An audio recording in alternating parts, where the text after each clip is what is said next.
Friends, अब thermodynamic second में हम कार्नोट्स थ्योरम, कार्नोट्स रेफ्रिजरेटर और थर्मोडायनेमिक और केल्विन स्केल ऑफ टेम्परेचर के बारे में स्टडी करेंगे। तो ये हमारे कंटेंट है Carnot's theorem, Carnot's refrigerator and thermodynamic और केल्विन स्केल ऑफ टेम्परेचर। पहले हमारे पास है कार्नोट प्रमेय।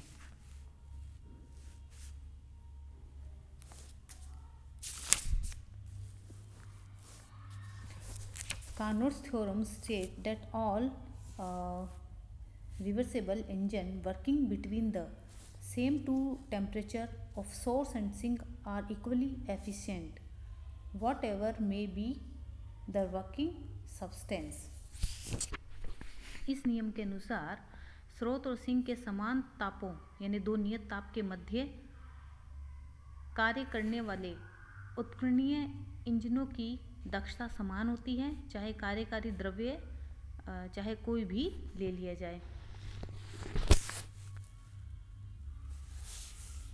यहाँ पे देखिए दो उत्कीर्णीय इंजन है हमारे पास, एक ये A है और एक ये B है, जो कि स्रोत व सिंक के समान तापमान T1 के मध्य,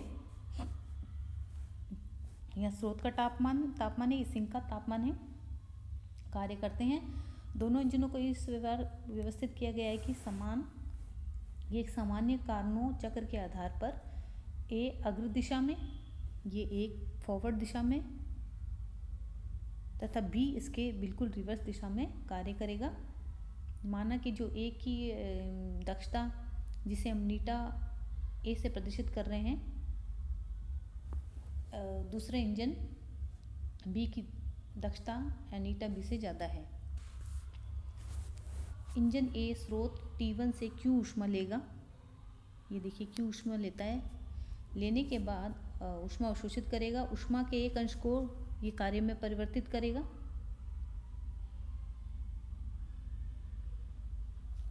जिसे हम -Q2 माइनस W द्वारा प्रदर्शित कर रहे हैं। परिवर्तित करके ऊष्मा सिंक T में ये विसर्जित करेगा, यानी यहाँ से ऊष्मा ली Q2, वर्क किया और बाकी इसने विसर्जित कर दी सिंक में। जबकि जो B पर है विपरीत दिशा में कार्य करता है, ये रेफ्रिजरेटर के समान कार्य करता है। इस प्रकार के इंजन सिंक से ऊष्मा अवशोषित करता है, यानी Q2 माइनस W। उस पर कार्य जो किया गया वो है W dash minus W dash तथा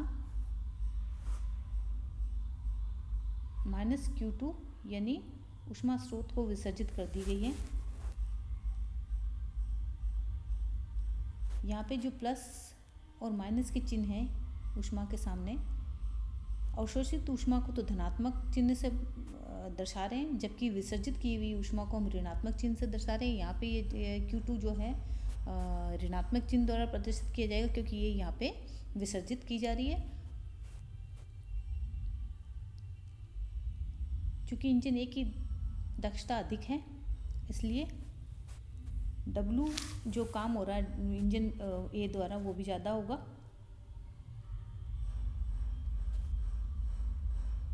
यानी Q2 माइनस W डैश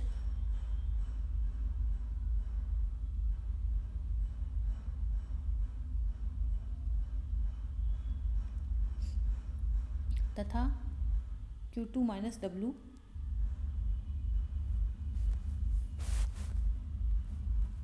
के बीच यह संबंध प्राप्त होगा।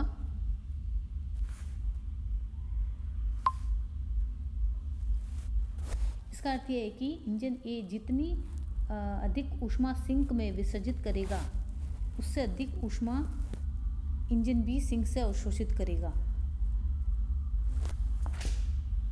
इस प्रकार दोनों इंजनों का युग्म कुल मिलाकर W माइनस W डैश ऊष्मा सिंक से अवशोषित करके संपूर्ण ऊष्मा को कार्य में परिवर्तित करता है।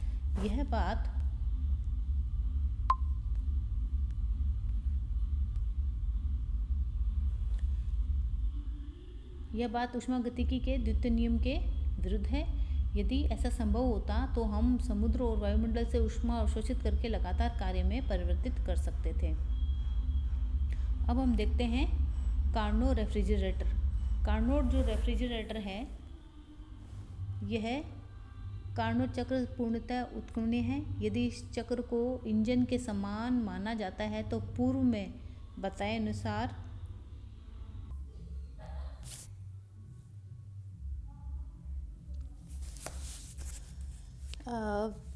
इस साइकिल के अनुसार कार्नोट रेफ्रिजरेटर सिस्टम के अनुसार यह स्रोत जो है गर्म स्रोत T2, ये जो स्रोत है हमारा T2, यहाँ पे T2, यहाँ से ऊष्मा Q2 ऊष्मा अवशोषित Q2 ऊष्मा स्रोत से अवशोषित करेगा, कुछ भाग W यानी कार्य में परिवर्तित करता है और बची हुई जो ठंडे सिंक यानी T1 में स्थानांतरित हो जाएगी। ये सिंक यहाँ पे इस इंजन का अगर प्रतीक दिशा में कार्य करे तो कार्नो जो सिस्टम है साइकिल है वो प्रक्रियाएं विपरीत करेगा। इस प्रकार ठंडे इंजन यहाँ से ये सिंक से Q1 ऊष्मा अवशोषित करेगा, W इंजन पे कार्य किया जाएगा। उसके बाद गर्म स्रोत जो T2 है हमारा उसको ऊष्मा स्थानांतरित कर दी जाएगी। यह प्रतीक दिशा में यह इंजन रेफ्रिजरेटर के समान कार्य करेगा। यह ऊष्मा ठंडे सिंक से लेकर गर्म स्रोत को ठंडे से गर्म को स्थानांतरित करेगा। इंजन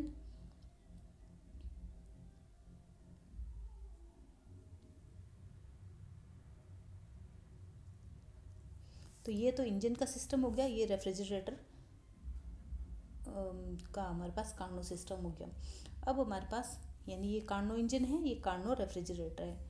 रेफ्रिजरेटर का कार्य जो coefficient of performance of refrigerator यानी इंजन पर किए गए कार्य व निम्न ताप से सिंक से अवशोषित ऊष्मा का अनुपात यानी इसे हम क्या कहते हैं, इसे एप्सिलॉन के द्वारा दर्शाया गया है Q1 अपॉन -W, इंजन पे किया गया कार्य बटे सिंक से अवशोषित ऊष्मा।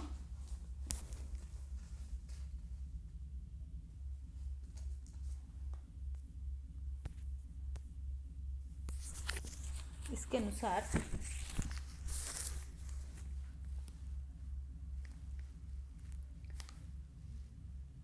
W is equal to Q1 minus W2 Q2 minus W is equal to Q2 minus Q1, तो epsilon is equal to Q1 upon Q2 minus Q1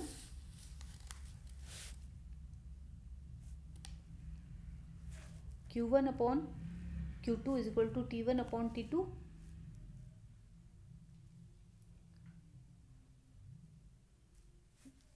finally हमें epsilon is equal to T1 upon T2 minus T1 प्राप्त होगा। अब हम देखते हैं thermodynamic और kelvin scale of temperature. सामान्य अनुभविक ताप मापक्रम कार्यकारी पदार्थ या उसके गुणों पर निर्भर करता है, अर्थात ताप के बढ़ने पर पारे में प्रसार, प्लेटिनम के प्रतिरोध में परिवर्तन आदि। इसके आधार पर लॉर्ड केल्विन ने ऊष्मागतिकी मापक्रम का सुझाव दिया। इसके अनुसार भंडार यानी जो रिजर्वायर का ताप उत्कीर्णीय चक्र में ऊष्मा की मात्रा जो इसे दी जाती है या इसमें से निकाली जाती है के समानुपाती होती है।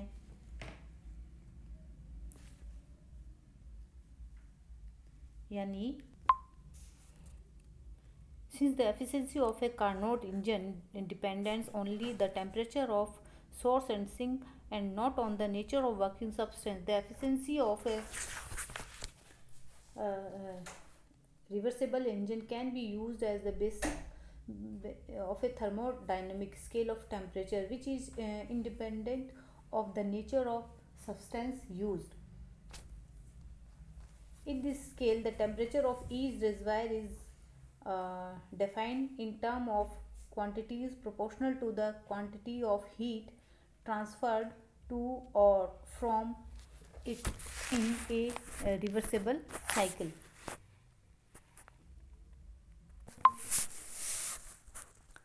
माना कि उच्च ताप Q2 पर अवशोषित ऊष्मा की मात्रा उच्च ताप θ2 पर अवशोषित ऊष्मा की मात्रा Q2 है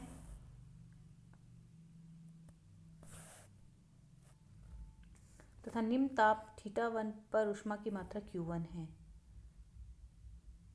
तो eta is equal to W upon Q2 यानी Q1 plus Q2 upon Q2 is equal to F θ1 θ2। F किसी स्वच्छ मापक्रम पर निम्न व उच्च ताप का फलन है, यानी F is the function of high and low temperature.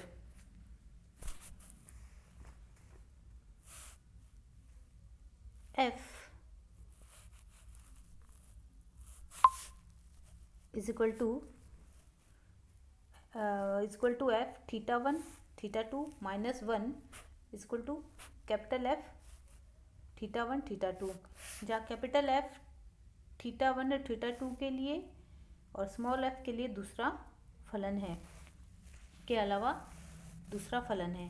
Carnot engine का जो तापक्रम है θ1 θ2 θ3 θ2 θ3 के मध्य अच्छी तरह से कार्य करता है। इस ताप पर ऊष्मा का जो विरचन है यानी हीट ट्रांसफ़र है Q1 Q2 Q3 हो, तब हमारे पास Q1 is equal to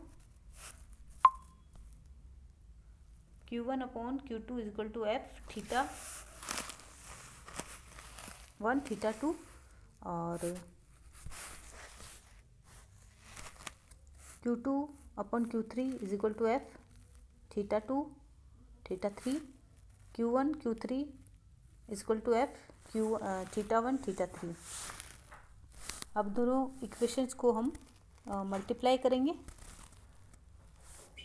multiply करने पर हमारे पास फाइनली सॉल्व करने पर F, पहले तो हमें ये समीकरण प्राप्त होगी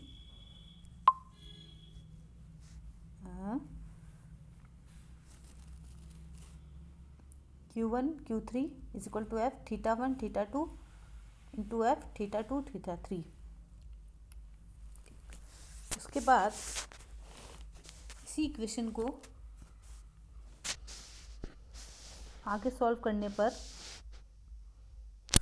हमें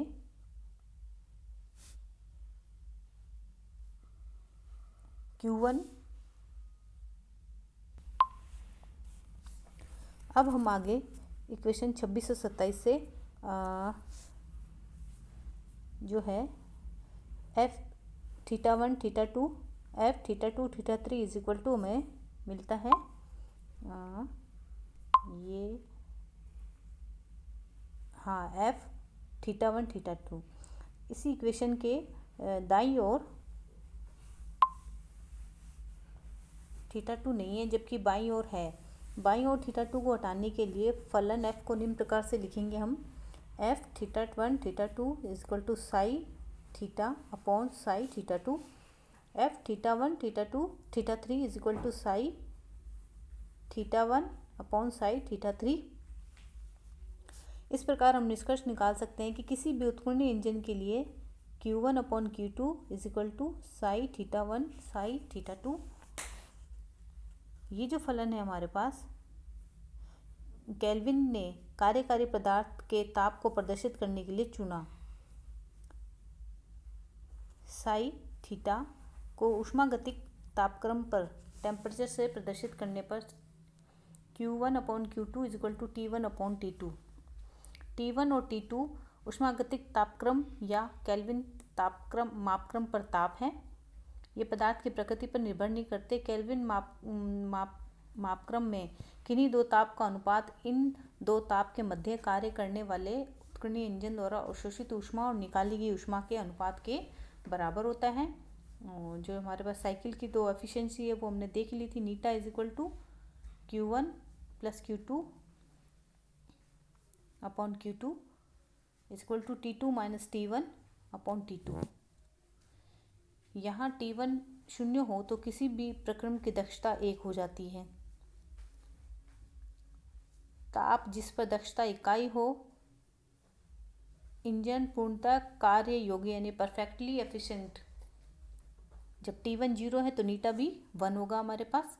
इस प्रकार परम तापक्रम का शून्य सिंक का ताप है जिस पर कोई ऊष्मा नहीं दी जाती है तथा स्रोत से ली गई ऊष्मा उत्कीर्णन इंजन द्वारा पूर्णतः कार्य में परिवर्तित होगी, अतः शून्य को परम शून्य कहेंगे।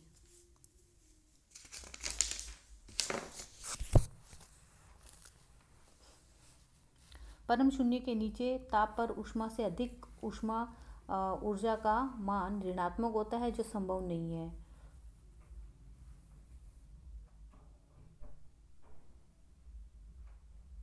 वर्तमान में ऊष्मागतिकी मापक्रम जल के त्रिक बिंदु पर आधारित है।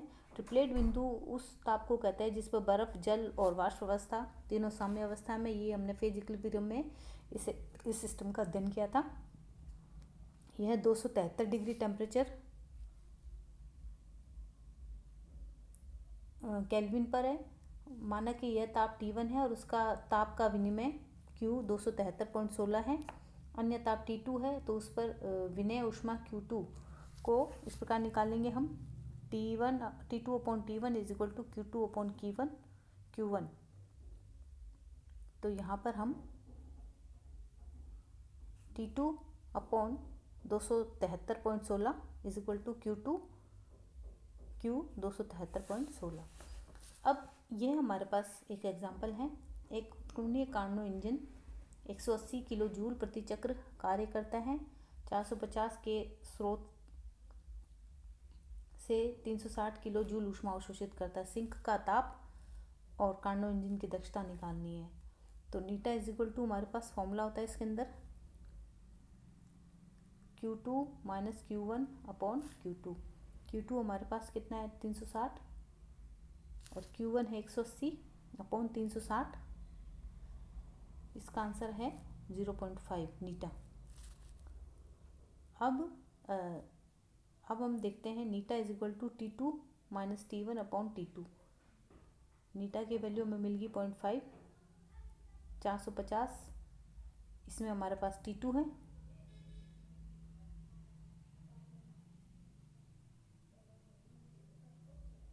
और T1 हमें निकालना है। तो T1 is equal to 225 kelvin. इसी प्रकार हमारे पास ये अन्य एग्जाम्पल है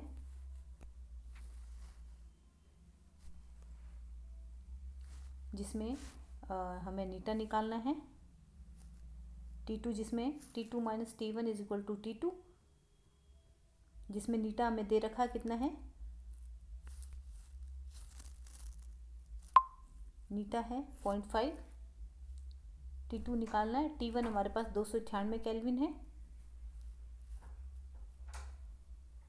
तो इस प्रकार से ये हमें मिलेगा 630 केल्विन यानी 357 डिग्री सेंटीग्रेड स्रोत का ताप। Thank you, have a nice day.